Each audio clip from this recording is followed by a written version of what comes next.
Okay, so in this chapter, okay, the word one sample means, okay, we only dealing with one sample at a time. Means if you are doing a study or a research, so let's say you want to test uh, just our class alone. Let's say BEEQ 1023 group A. Okay, so the sample only comes from one group. Okay, or maybe the sample only comes from UUM students. Okay, the rest are so the sample is taken only from one source. Okay, only from one population. Okay, but the next topic whereby we're going to cover on the two sample hypothesis testing. So the two sample means the sample will be taken from two different population. Okay, let's say group A and group B for BEQ 1023. Okay, means that let's say we want to test if the difference in the performance of the student in my group, group A versus let's say group B. So there will be two different samples, and we will evaluate the differences between these two samples. So that will be in the next topic. Okay, but the continuation, but if once you understand on the one sample hypothesis testing, so the next topic will be much easier to follow. Okay, because basically the process of the hypothesis test will be the same. Okay, it's just an extension of one sample test. Okay, so it's very important that you put full under. I mean that you have full understanding on this one sample test for this chapter. Okay, so in the slides, okay, what we will not be covering is this item here. Okay, I will not go through type 1 and type 2 errors. Okay, so we are going to cover everything except 10 this item here. Okay, so on this part, okay, I will skip. Okay, I will not touch on this because I don't think we will actually practice, okay, how to define type 1 and type 2 errors in the hypothesis testing. So later, maybe in your senior semesters, semester 6, semester 7, okay, when you study research paper, research method paper, okay, then you will come across this term again, and you can see how this is applied. Okay, but I think for this at this level, okay, the main focus is knowing how to perform the hypothesis testing using the 5 steps procedure outlined in the syllabus. Okay, and then choosing what test that you need to use, whether you are going to use the T test, okay, or the Z test. Okay, if you recall from the previous chapter, okay, on the confidence interval, okay, you learn to use two different tables, okay, the Z table and also the T table. So the same thing applies in this chapter, depending on the information that you get. Okay, basically the principle is the same. If the standard deviation is derived from the population, then you are going to use the Z table to perform the hypothesis testing. If the standard deviation is derived from the sample itself, then you are going to use the T table or the T distribution to perform the hypothesis testing. So basically, it's just a continuation on the concept of Z versus T in the previous chapter. Okay, but this time around, we are going to perform using that understanding and to do hypothesis testing.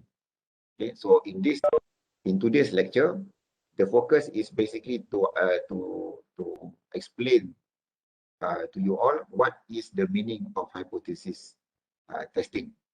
Okay, and then maybe on the next class, this coming Thursday, then we will start to do this hypothesis testing. Okay, because many students fail to understand this concept of hypothesis testing, what it is needed for, and how to construct the hypothesis testing. Okay, because the calculation is very simple and straightforward. It doesn't really involve many, it's just a simple minus and division. Okay, so if from what you saw in the previous chapter on confidence interval, okay, if you recall from the previous chapter, how to calculate the CI, confidence interval, X bar plus minus the margin of error. The formula is very simple and straightforward. Okay, it's not like complex mathematics. The same goes to this one. Okay, so what, but it's not about the formula, but it's about the understanding on what value and how to construct the test correctly. And at the end of the day, once you perform the simple calculation, okay, how to interpret the findings of your hypothesis testing. So that's why we, the lecturers for teach, okay, BEEQ 1023 this semester, basic statistics. We decide that the remaining 3 chapters will be assessed using assignments because the nature of the topic, chapter 8, 9, and 10, okay, can only be, I think, is only is best evaluated using assignment because of the process of the hypothesis testing itself. Okay, so first is we need to know what is hypothesis. Okay, so you may have heard the word hypothesis before. Okay, but what does it mean? Okay, so the word hypothesis is basically is a statement. Okay, you are making a statement about something. Okay, so it's a statement about the value of population parameter. So we have, so in the previous 2 topics, okay, you have learned on what is, let me go through this. If I'm not mistaken, this is the chapter where you learn the concept of point estimate. Okay.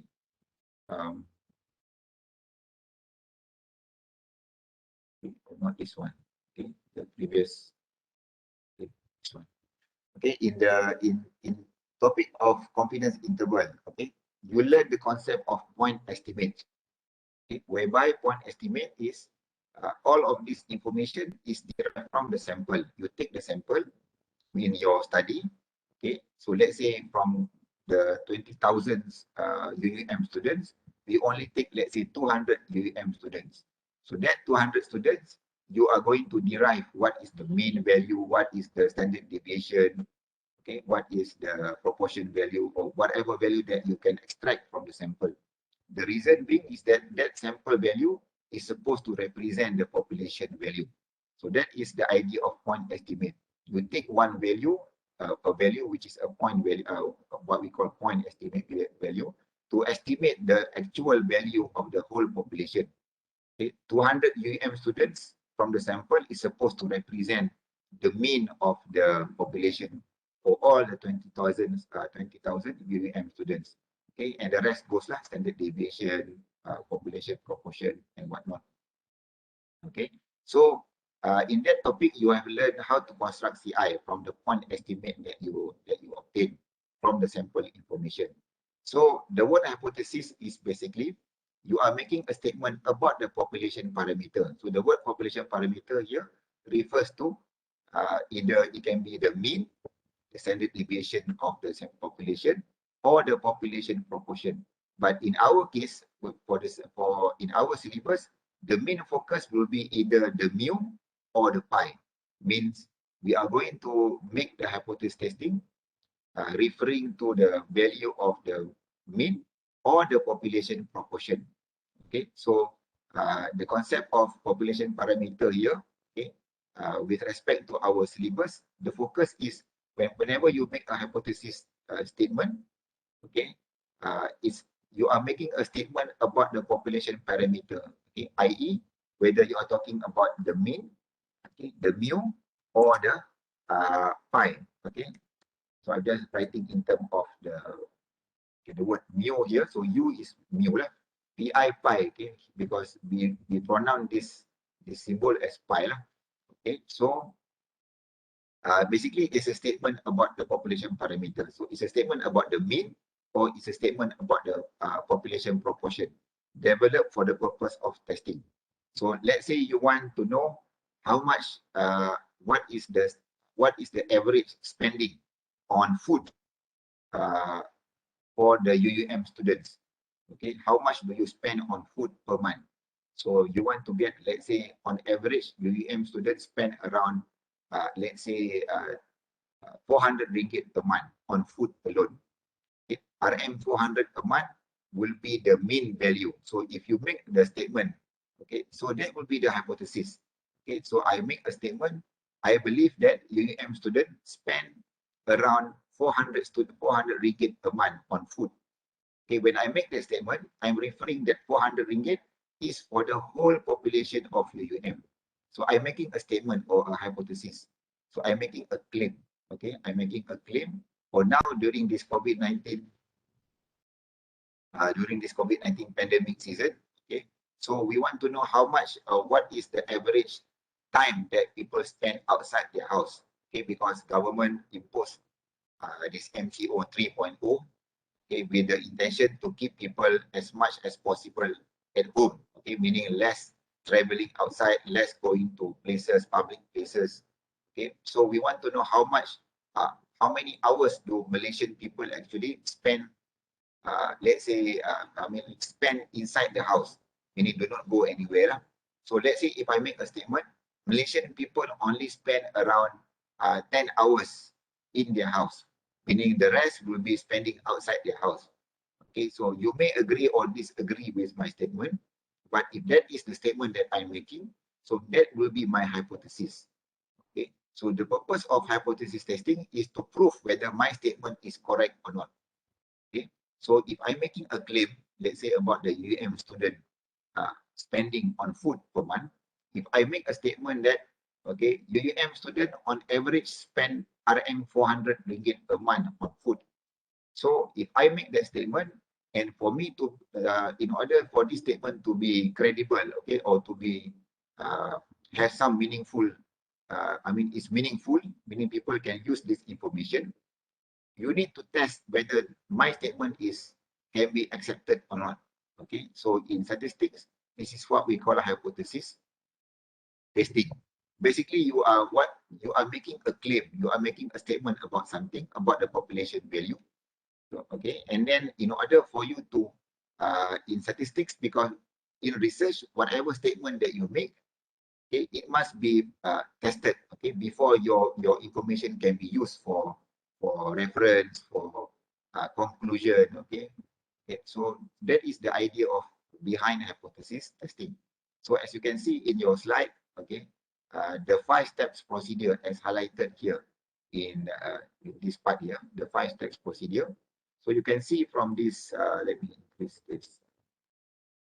Okay, so there are 5 steps. Okay, so the first, so you need, whenever you perform a hypothesis testing, at least in the case of your assignment later on, okay, so you need to define clearly, okay, step 1, okay, what is step 1, what is step 2, step 3, until you arrive at step number 5, and you come up with your decision whether you want to reject the statement or you do not reject the statement.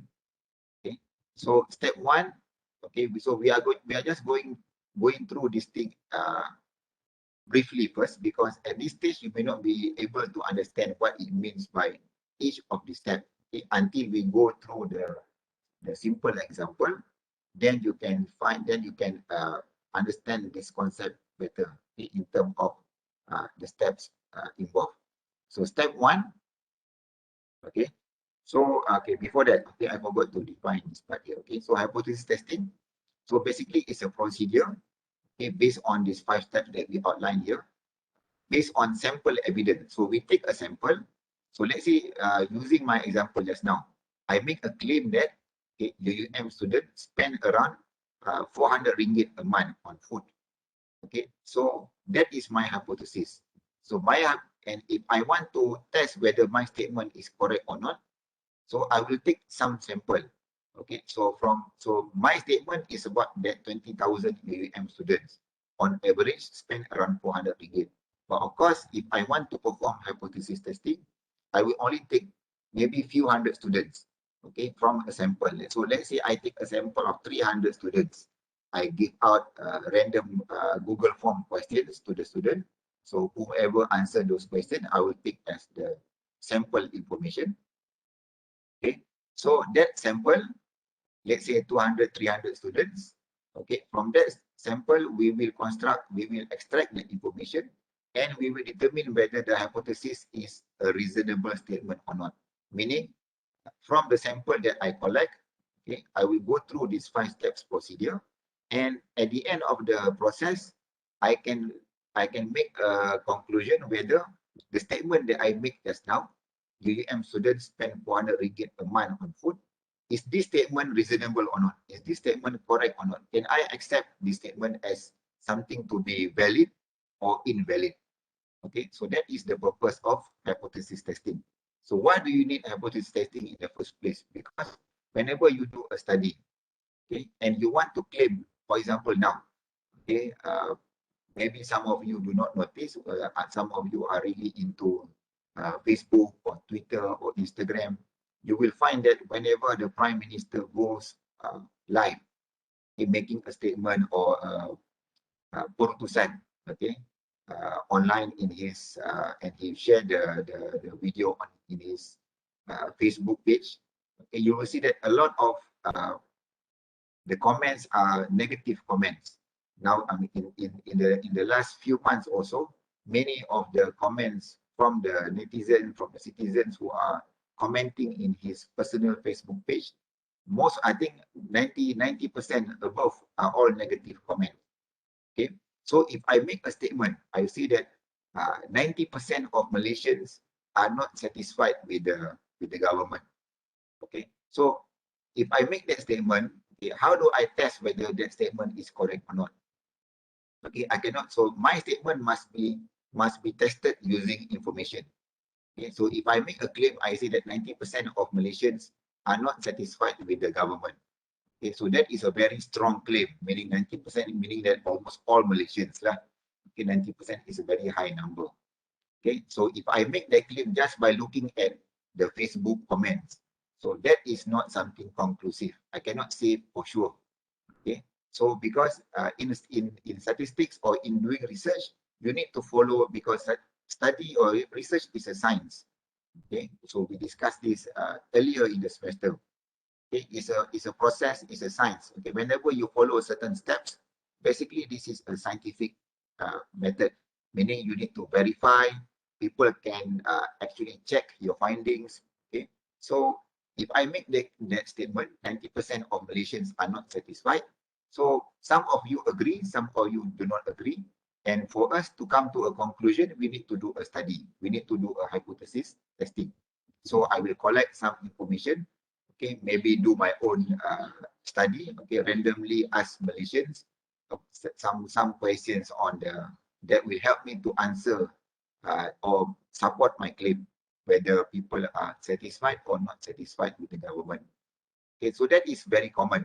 Okay, every country in the world, okay, whether how good the president is, the prime minister is, okay, there will always be some group of people who are always, okay, against, okay, the government.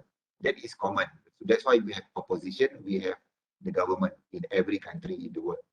Okay, so that at least those who are practicing democracy, okay, which, okay, so here, okay, so step number one, okay, so once you understand the concept of hypothesis, okay, basically is a statement or a claim that you make about the population, and then for you to verify whether the statement is correct or not, okay, can people actually rely on the statement that you make? So you need to do a hypothesis testing based on the sample information. You take some sample, you extract the information from the sample, and you perform the hypothesis testing. Okay, so in this book, it is outlined as 5 steps. Okay, of course, maybe if you read some other books, they don't actually define this as the 5 steps. Okay, but I like the way the book actually designed the process, because it is very clear to follow. Okay, so the first is, of course, to define what is your null hypothesis and also your alternative or your alternate hypothesis. Okay, so we will go through this part after this. What is null hypothesis? What is alternate or alternative hypothesis? Okay, so this is the first step. Okay, the second, select the level of significance. Okay, so in any study, this is up to the researcher to decide. Okay, so usually the level of significance can be 1%, 5%. Okay, just like in the previous chapter, if you recall in chapter 8, okay, when you learn about confidence interval, Okay, and I think we discussed that the common confidence interval will be 95%, 99%, and also 90%. Okay, 95, 99, and 90.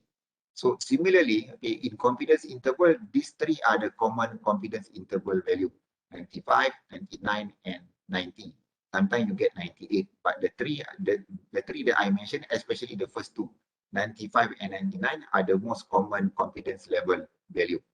So the same goes with hypothesis testing. The level of significance, the most common one will be 1% and also 5%. That is the most common one, 1 and 5.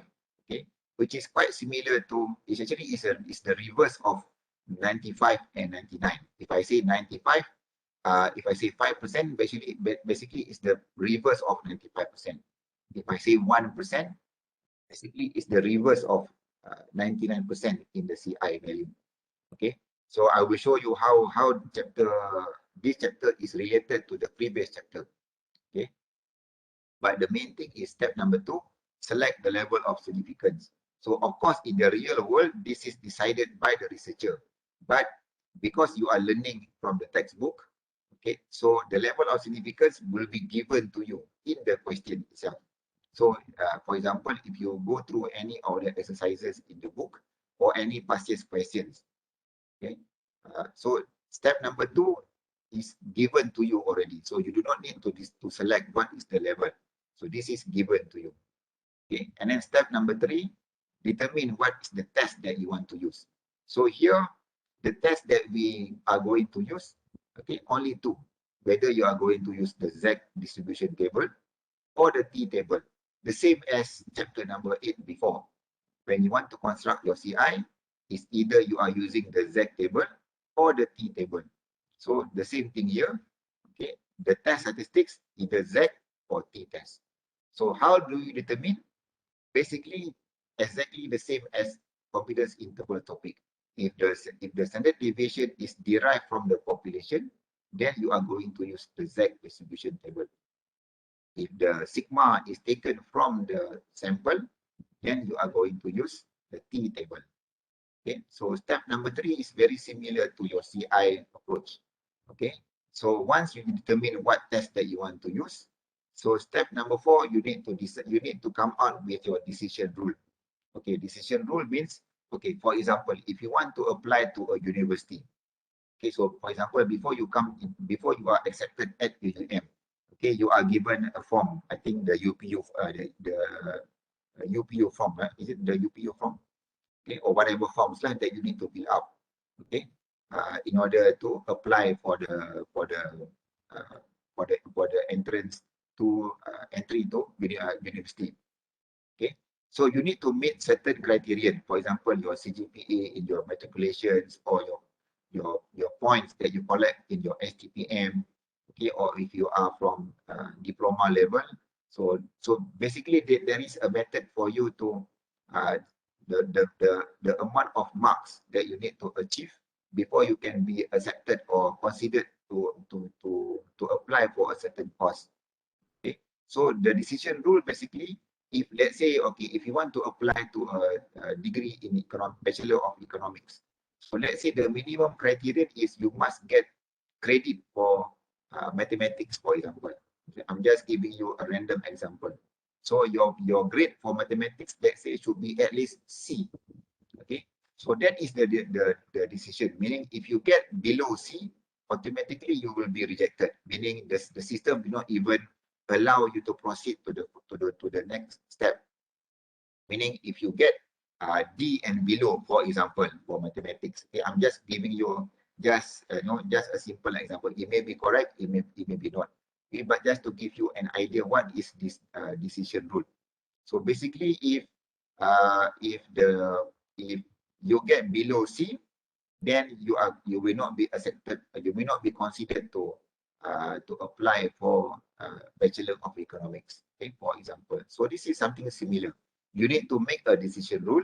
Okay, basically your decision rule in step number 4 will be cross-checked, will be correlated with step number 1.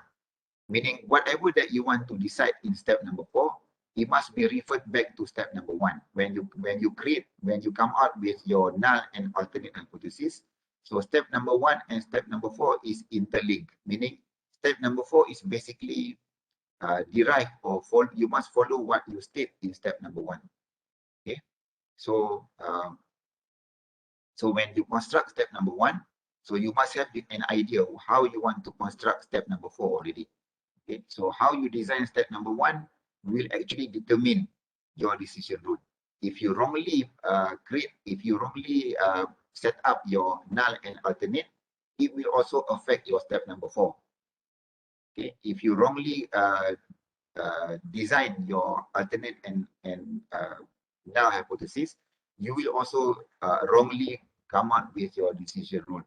So it's very important that you get this step right first.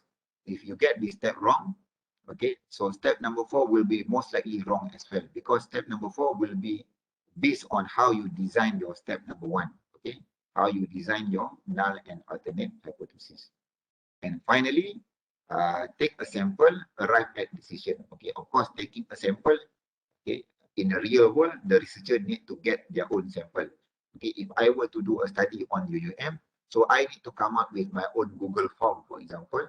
Okay, because now during this COVID-19 pandemic, people are not, so usually the collecting of information is done online. Okay, face-to-face interview is not something that we encourage, okay, during this time. But the normal process is either you get your information online, or you go meet your sample face-to-face. You ask questions and you jot down the answers in your questionnaire. Okay, so this is what take a sample means. But because we are learning from the book, so you do not need to take a sample. So basically, the sample information is given to you from the question, from the exam, from the case that you are doing. Okay, what is the sample size? What is the mean? And blah blah blah blah.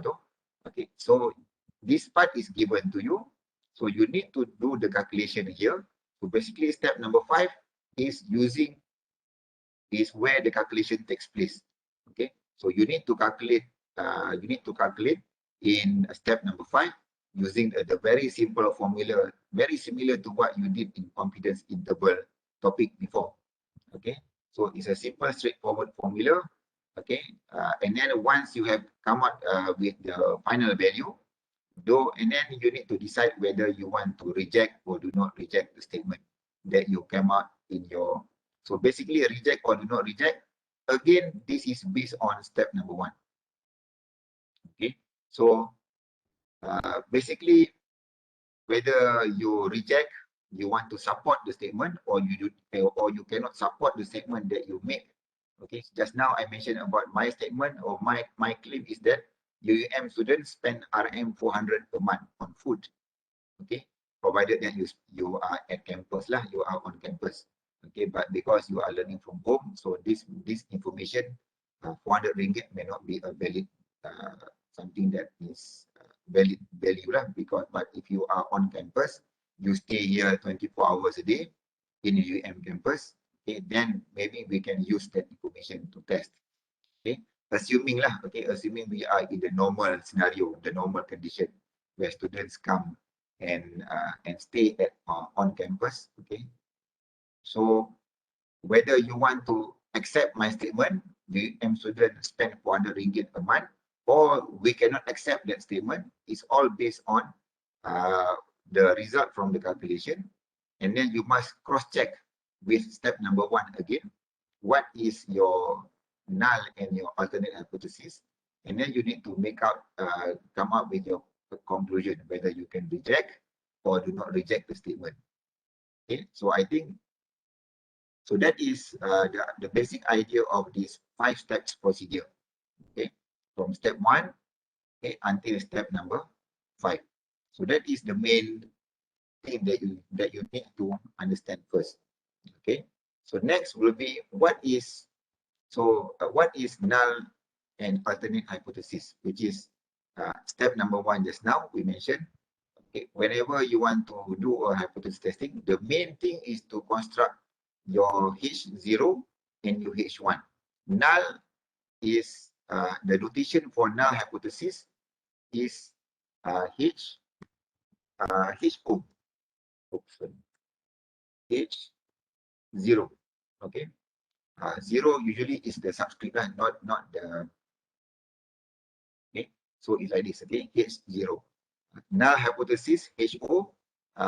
Alternate hypothesis is H1. Okay. And the one again, usually you write as a subscript. Okay. So this is the notation that we use in statistics. Okay. Whenever you decide to write your null hypothesis. Okay. So what is null hypothesis? It's a statement about the value of the population parameter developed for the purpose of testing. So just now I mentioned that UUM student spend RM 400 a month. So that will be my null hypothesis, meaning that that is the statement that I that I am making. That I'm referring to. Okay. So and the notation will be H0. Okay. An alternate hypothesis is the statement that is accepted if the sample data provide sufficient evidence that the null is false. Okay. So if you read from this statement, okay, I bet many of you will not be able to understand what this means. Okay. So whenever you perform a hypothesis testing, okay, so I'm going back to this slide here. Okay. So usually whenever you make a hypothesis, okay, so usually that okay, if you recall the other example which I made, I say that 90% of Malaysian people are not satisfied with the current government. Okay, so if I say that okay, 90% are not satisfied. Okay, so that is the statement that I'm making. Okay, so basically whenever you make a statement, okay, if let's say the same thing just now, if I make a statement, UUM students spend 400 ringgit a month, okay, on food, okay, or 90% of Malaysians are not satisfied with the government, okay. So whatever statement that we are making, the first thing that you want to do is not to construct the null, but you need to construct the alternate first, okay, because whenever you perform the hypothesis testing, okay, the idea is basically, so this is not stated in the book, okay, but usually whenever you do a study, okay, and whenever you perform a hypothesis testing, the general idea is basically to support at the end of the step number 5, okay, before you arrive at the conclusion, okay. So at the back of your head, okay, or whenever you do a hypothesis testing, the main thing that you want to conclude at the end, okay, is actually not to support the null, but actually to support the alternate. That is what the hypothesis testing basically is designed for.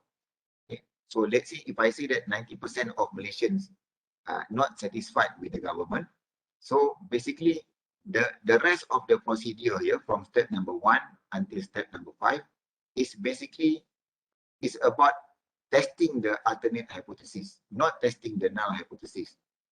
Okay, so this is basically the word.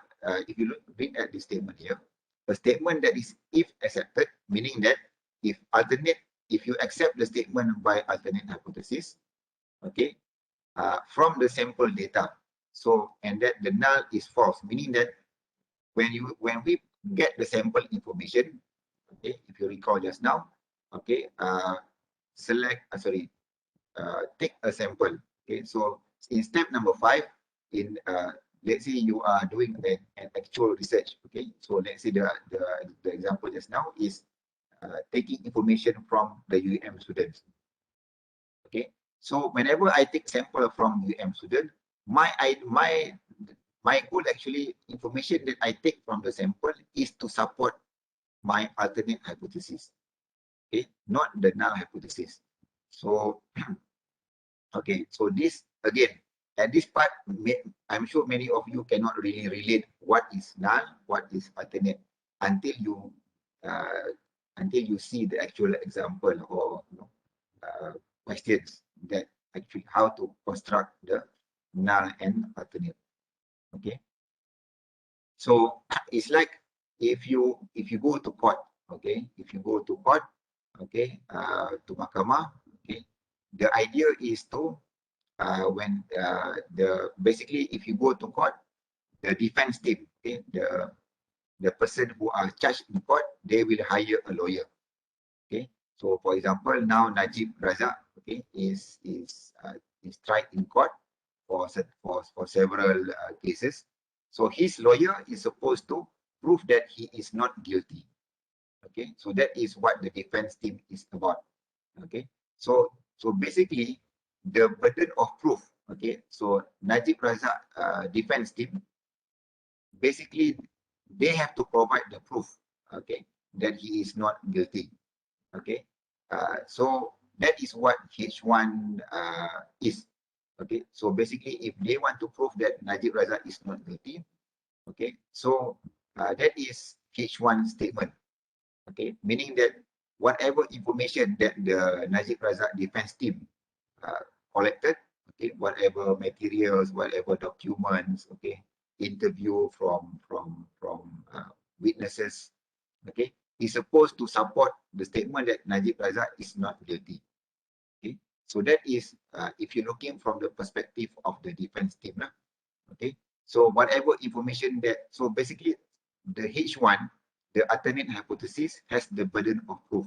So that's why when I mentioned just now in this 5 steps procedure, the idea is basically to test or to support H1, the alternate hypothesis. So if the alternate hypothesis is that Najib Razak is not guilty, okay, so the sample that you collect, okay, the information that the lawyers collect is basically to prove that statement of alternate hypothesis. So what is H0 then? If Najib Razak is not guilty, then H1, H0 will be Najib Razak is guilty, for example. Okay, so so it will be the opposite of your H1 and H0. Okay, again, okay, so if you look at this slide here, okay, H0, the notation just now, what we call as null, H1 is the alternate. So H0 and H1 are mutually exclusive and collectively exhaustive. Okay, so what is mutually exclusive? Basically, it's the opposite. Okay, if you see that H0, Najib Razak is guilty, H1 will be Najib Razak is not guilty. Okay, and collectively exhaustive, meaning that when you add both, the probability will be equals to 1. Okay, so but I think you do not need to fully understand this concept. But as long as in terms of constructing your H0 and H1, okay, if you say that UM students spend 400 ringgit a month, okay, then H1 will be UM student does not spend the amount of money spent on food is not equal to 400 ringgit. So that will be H1, meaning that the opposite of H0. Okay, so and the sample that I collect basically is to prove that the burden of proof relies is on H1, meaning that okay, H0 is always presumed to be true. So burden, the sample information that we collect, that we get from the sample, is basically to support H1. That's why H1 has the burden of proof. So basically, whenever you do hypothesis testing, okay, indirectly, okay, or indirectly, basically the whole idea of from step number 1 until step number 5 is basically to support H1. Okay, to support H1, or in other words, is to reject H0. Okay, so because, okay, when you make a statement about something, if I say that UM student spend 400 ringgit, okay, per month, okay, so the reason for me to perform this hypothesis testing is to prove that this statement may not be correct, because or else what is the purpose of doing hypothesis testing in the first place? Okay, when you collect information, okay, that's why when we mentioned that the burden of proof is in H1. So when I say that UM students spend 400 ringgit per month, okay, so the information that I collect, let's say from 300 students, is supposed to prove that UM student actually does not spend 400 a month. Maybe they spend more, maybe they spend less. So the information that I get from the sample of, let's say, 300 students of UM student is supposed to prove that UM student does not spend 400 ringgit a month. So that is what it means by the burden of proof is in H1. So H0, UEM student spend 400 ringgit per month. H1, the student does not spend 400 ringgit per month. So the sample information that we collect is supposed to support H1, not to support H0.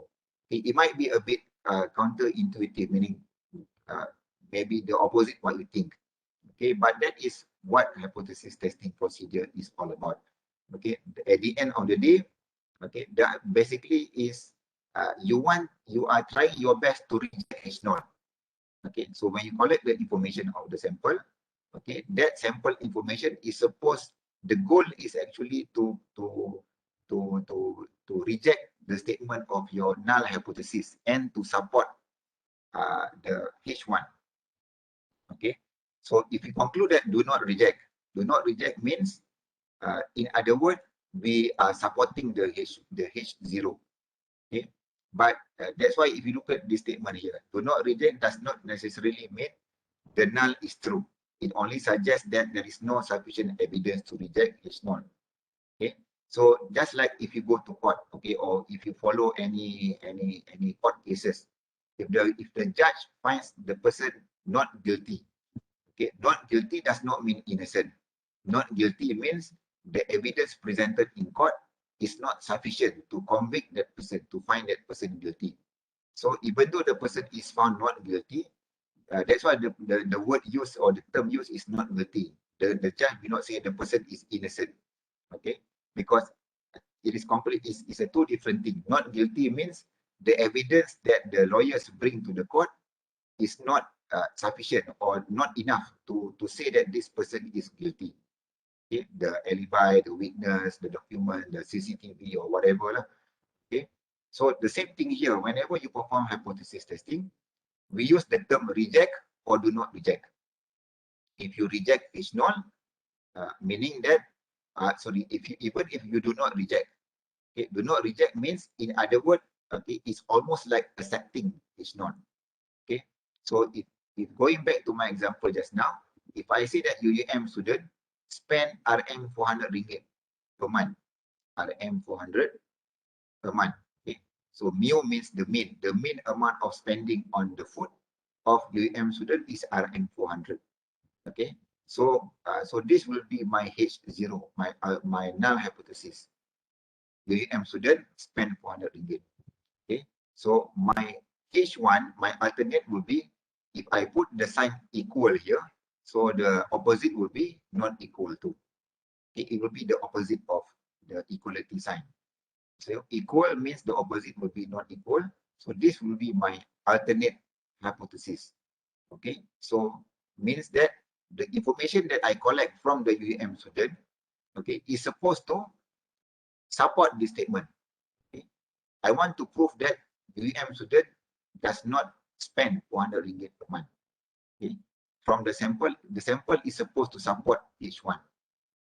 Okay, so let's say at the end of the study, I find that the evidence cannot reject. Cannot reject means, in other words, we are accepting this statement. Okay, if you cannot reject means, cannot reject as null means you are accepting or you are supporting this statement lah. Okay, so do not reject is null does not mean this statement is true. Okay, does not mean that UM student actually spend 400. Okay, in the real world, in the scientific terms, we just mentioned that there is not enough evidence, okay, to suggest that H0 is false. Okay, just like in court, there is not enough evidence to suggest that the person is guilty. Okay, we don't say that the person is innocent. Okay, so and the sign for the H0 and H1 must be the opposite. Okay, if you use equal to for H0, then H1 will be not equal to. If you use H0 more or equal to, H1 will be less than. Okay, if you use the sign for H0 less or equals to, the opposite will be more than. Okay, so in this slide here, let me go through. Yeah, okay, I'm skipping the next few slides, and I will go back to the other slides. Okay, if you look at this slide here, basically it's what this part means. Okay, whenever you construct H1 and H0, you will notice that, okay, the symbol, okay, H0 always take the equality equal, more or equals to, or less or equals to, meaning that the word is always in terms of equality. Sama ada equal to, more or equal to, or less and equal to. So it can only take these three forms. Okay? So do not get confused between H0 sign and H1 sign. If H1 cannot be in terms of equal, more or equals to, or less or equals to. H1 can only take not equal to, less than, or more than. And it must be the opposite of, so it's like the partner lah. Meaning that if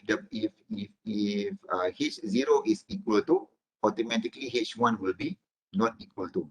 If H0 is more than, more or equal to, the opposite will be less than lah. Okay, and the same thing here. If the sign is less or equal to for H0, the opposite for this will be more than. Okay, so this is what this part means lah. Okay, if H0 is at least greater than, then for H1 will be less than lah. Okay, so we will go back to this part maybe once we look at some examples, then you can see this idea better. Okay, but what we have discussed so far, okay, let me recap lah. Okay, because I've been talking for almost 15 minutes already. Okay, so first we look at what is hypothesis. What is the definition of hypothesis? It's a statement about the population parameter, okay, whether mean, the mu, or the pi. Okay, in the syllabus we only cover these two. Okay, and then whenever you make a statement, okay, for you to say that the statement is correct or not, is reliable or not, is reasonable or not, you need to do a hypothesis testing following this 5 steps procedure. Started by defining what is your H1 and your H0 until you arrive at the conclusion. Okay, and whenever you perform a hypothesis testing, this testing is based on sample. Okay, because you are supposed to use the sample to make a conclusion about the population. Okay, so if I make a statement that UEM students spend 400 ringgit, that 400 ringgit is supposed to represent all of the UEM students, maybe around 20,000 students. So that, and when we perform hypothesis testing, I'm going to collect information, let's say around 300 students. That 300 students is supposed to represent 20,000 students. And whenever you perform hypothesis testing, at the back of your head, okay, indirectly, information from the sample is supposed to support H1, not supposed to support H0. So that is what the meaning of H1 has the burden of proof. Okay, so let's say, okay, okay, so if I use the example just now, 400 ringgit per month. Okay, so maybe you want to say that, okay, maybe that was 3 years ago or 4 years ago when the price of goods, the price of makanan, the price of food, the price of drinks are still cheap. Now inflation has gone up. So 400 ringgit may not be correct anymore. So you believe that 400 ringgit is a bit too small. So now you believe that actually UM students spend more than 400 ringgit, not 400 ringgit. So if I make a statement, UM students spend 400 ringgit, but you believe that the amount actually is higher than 400 ringgit. So that is when you do this hypothesis testing. Okay, because the statement that I make 400 ringgit may or may not be true.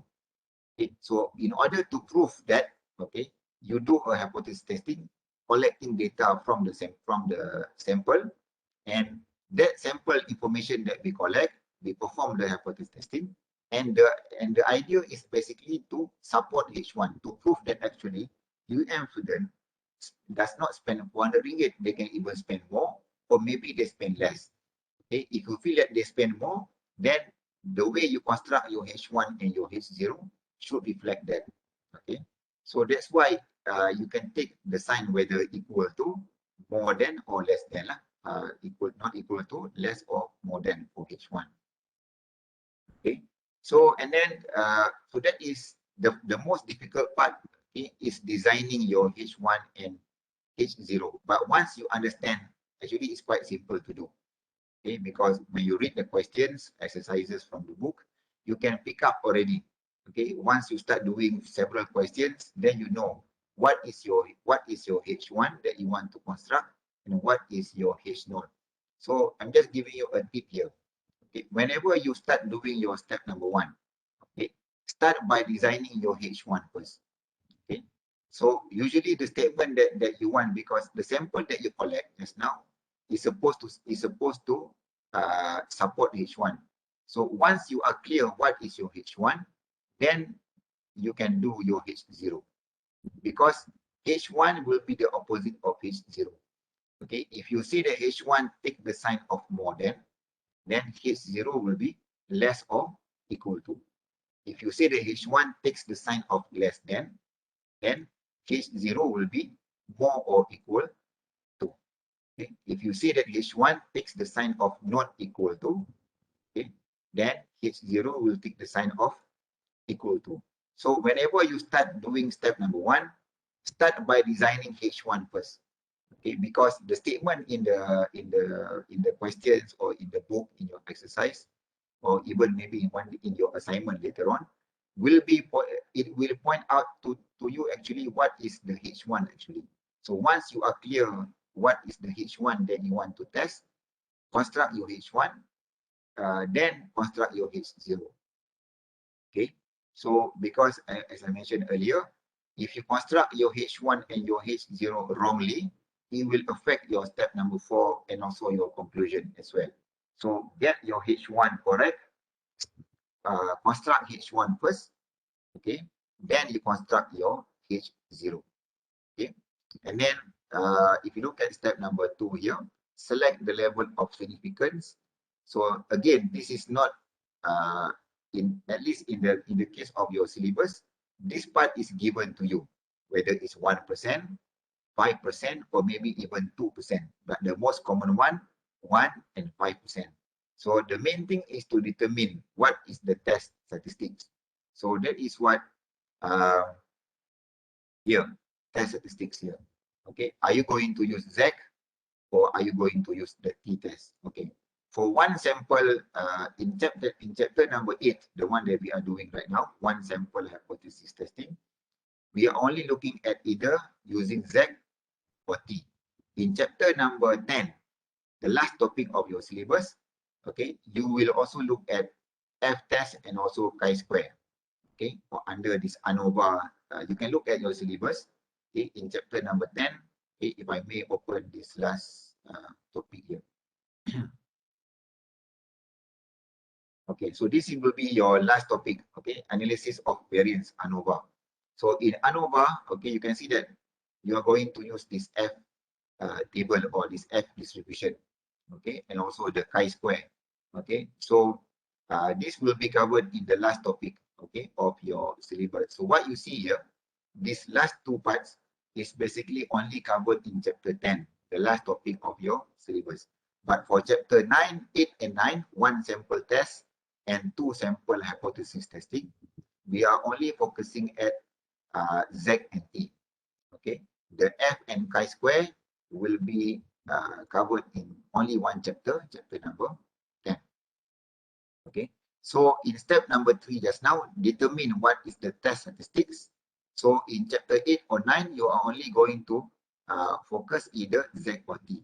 Okay, remember, Z is when the standard deviation is derived from the sample, from the population. T test is when the sigma is derived from the sample itself.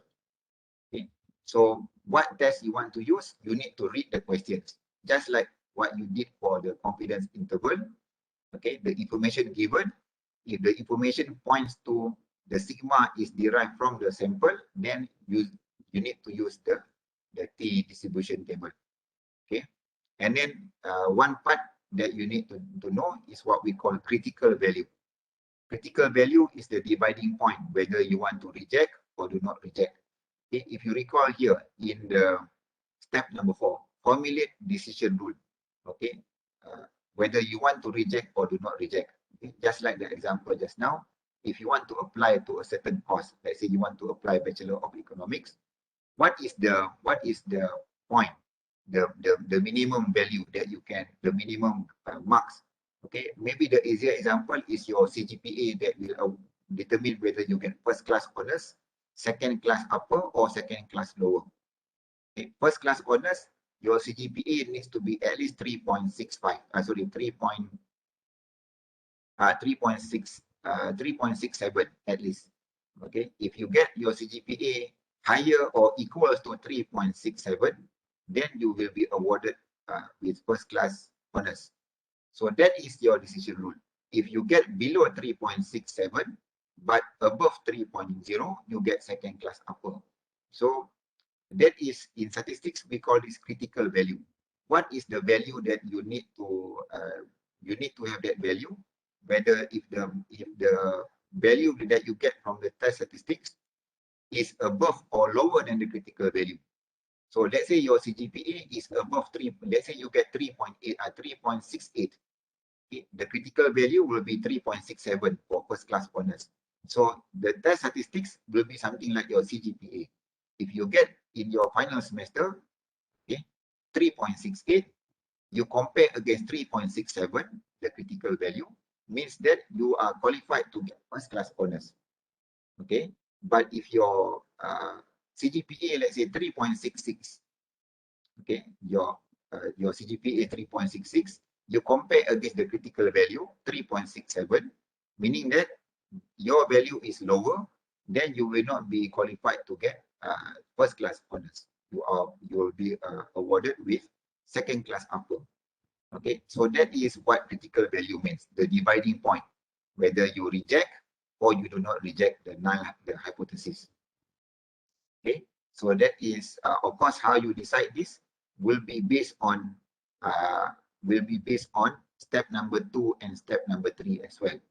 Okay, so again, that's why I believe that in this lecture alone, okay, I will just go through these concepts first. Okay, maybe in hopefully in the next Thursday lecture, then we can start looking at the example, how to do the hypothesis testing.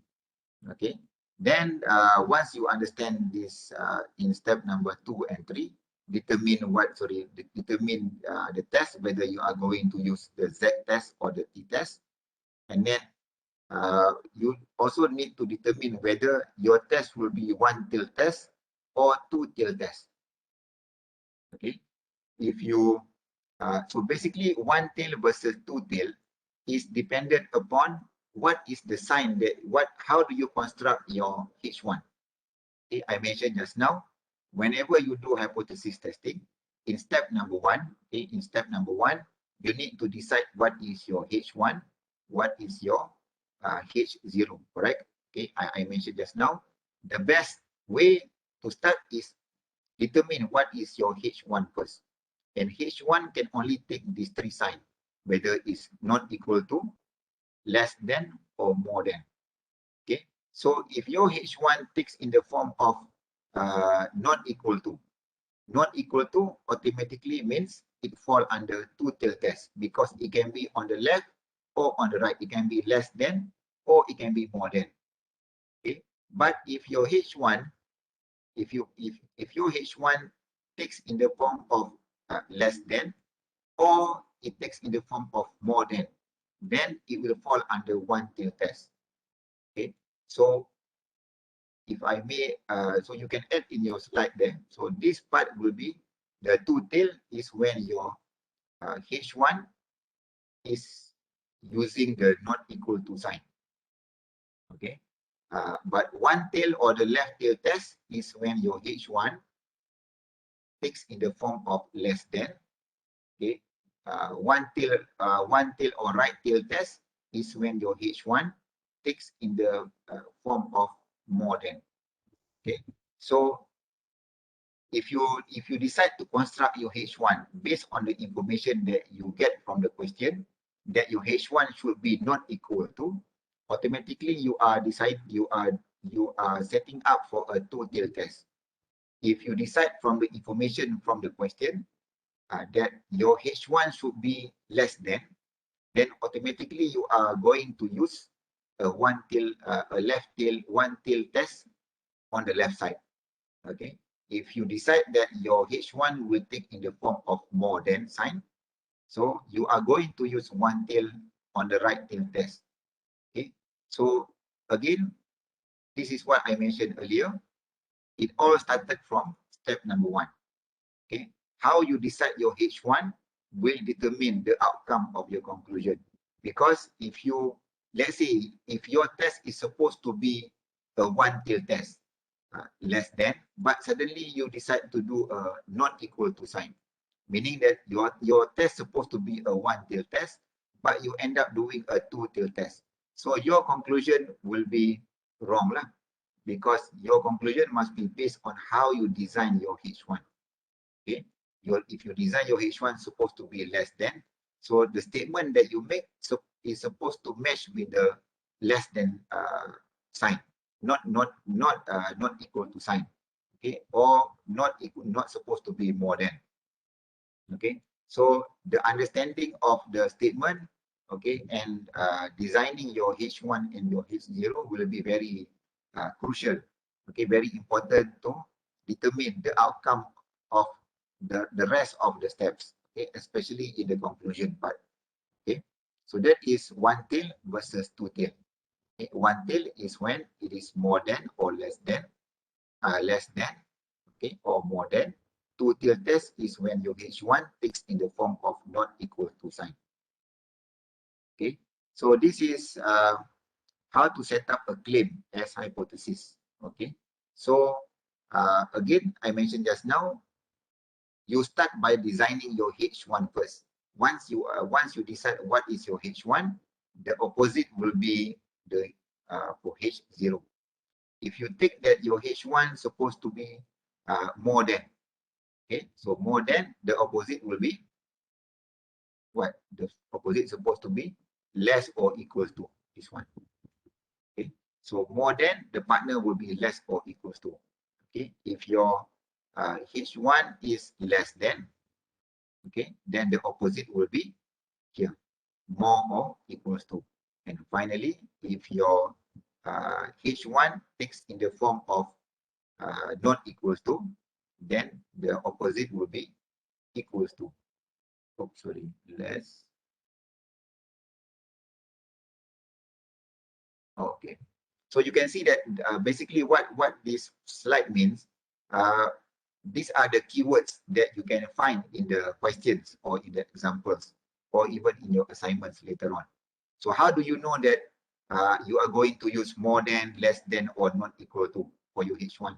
Look for the keywords. If the keyword is about, we believe that, let's say, okay, if I use the example just now, UUM students spend 400 ringgit a month. Okay, so this is the claim that I make. Okay, but you believe that now UUM students spend more than 400 ringgit. Okay, because 400 ringgit might be maybe 5 years ago 400 ringgit, but now 2021 you believe that because the price of goods and services has gone up, inflation has gone up, the price of chicken goes up, everything become more expensive now. You believe that now on average UUM student spend more than 400 ringgit. So if you believe that now UUM students spend more than 400 ringgit, more than will be your H1. So the word now has increased. Okay, has increased, larger, anything that points to that the value has become bigger, you take the sign to be more than. Okay, so or if you believe that now the value now becomes smaller, okay, then it will be less than sign. Or if you believe that there is the value has changed. So if I use the same example just now, okay, UUM student, okay, spend 400 ringgit a month, okay, RM 400, okay. So, but you believe that now the value is not equal to 400, meaning it can be lower, it can be more, but you're not sure. But for sure, you believe that it is not equal to 400. It has changed, okay. It has changed means that then you can use the not equal to sign here. Okay, As long as you believe that the value has changed or not equal to 400, then H1 will take the form of not equal to sign. But if you believe that the value has gone up, become bigger, or has increased, then H1 should take the more than sign. But if you believe that, no, you say that 400 is too high. Now UM students, they eat less because they want to budget, they want to spend more money on gadgets. So now they spend less money on food. So you believe that 400 ringgit is a bit too high. Actually, UM students spend less than 400 ringgit. If this is what you believe, then H1 should take the form of less than. Okay. So if you put H1 less than, automatically H0 will be more or equals to sign. So in other words, if you design your H1 to be less than, your test should be a one-tail test on the left. Okay. So this depends on what the sign of your H1. Okay. If your H1 is less than, you are designing your test to be one tail on the left. More than is supposed to be one tail on the right. Not equal to, you are designing the test to be a two-tail test. Okay. And finally, okay, you are going to set up the you are going to decide, okay, once you decided what test that you want to use, Z or T test, and then you have decided what is the critical value. Okay, this critical value, how do you decide what is the critical value? Basically, based on step number 2 here, the level of significance. The level of significance will determine, will also help you to decide what is the critical value. Okay, so and then you are going to arrive to perform the calculation and come up with the conclusion in step number 4 and step number 5. Okay, you can see that from this slide here. Okay, the way you design your H1 and your H0, usually in any book or in standard writing of in statistics, you start by making the statement of H0 will be on the top, H1 will be on the second line. Okay, so H0, H1, H0, H1. So you can see here that, okay, I mentioned just now, the best way is to construct H1 first. So once, if you construct H1 to be not equal to, H0 will be equal to. If H1, you decide that mean is less than, then H0 will be more than.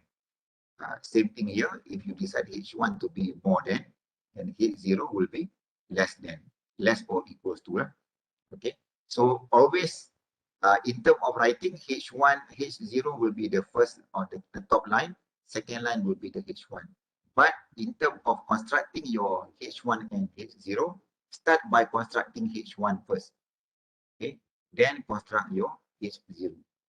Okay, and then you decide whether you want to reject or do not reject. It's based on what test that you want to do. Whether you are using Z test or you are using the T test. You can see that the formula is very simple. X bar minus mu divided by the standard error. Okay, so the formula to calculate the value is very simple. Okay, but the process of getting to this answer is the one that you need to understand.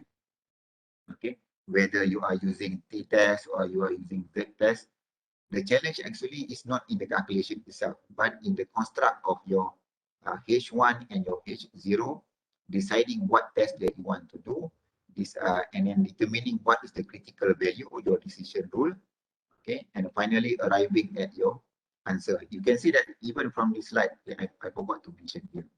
Okay, whenever you decide whether to use one tail on the left, one tail on the right, or even a two-tail test, okay, if you do a one tail on the left, okay, and you highlight this part, this one particular area, okay, the dividing point, okay, here is what we call the critical value. If the value of your test statistics fall inside this area, then you are going to reject the null hypothesis, reject H0.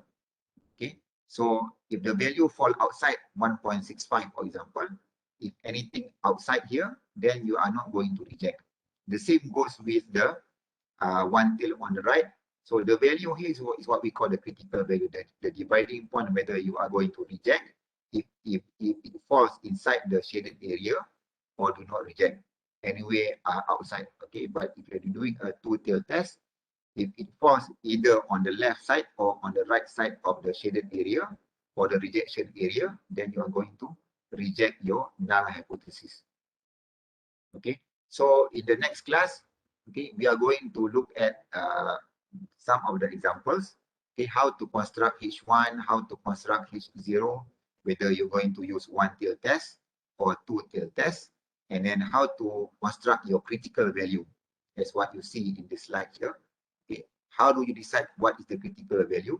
If you look at even this part here, 1.96, okay, so this value 1.96 here, which value that you think refers to 1.96?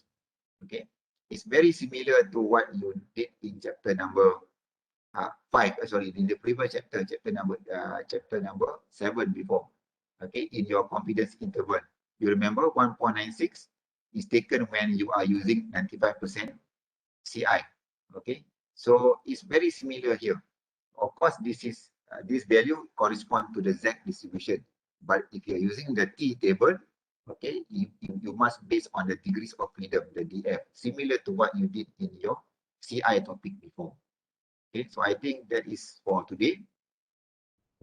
Okay, we'll continue on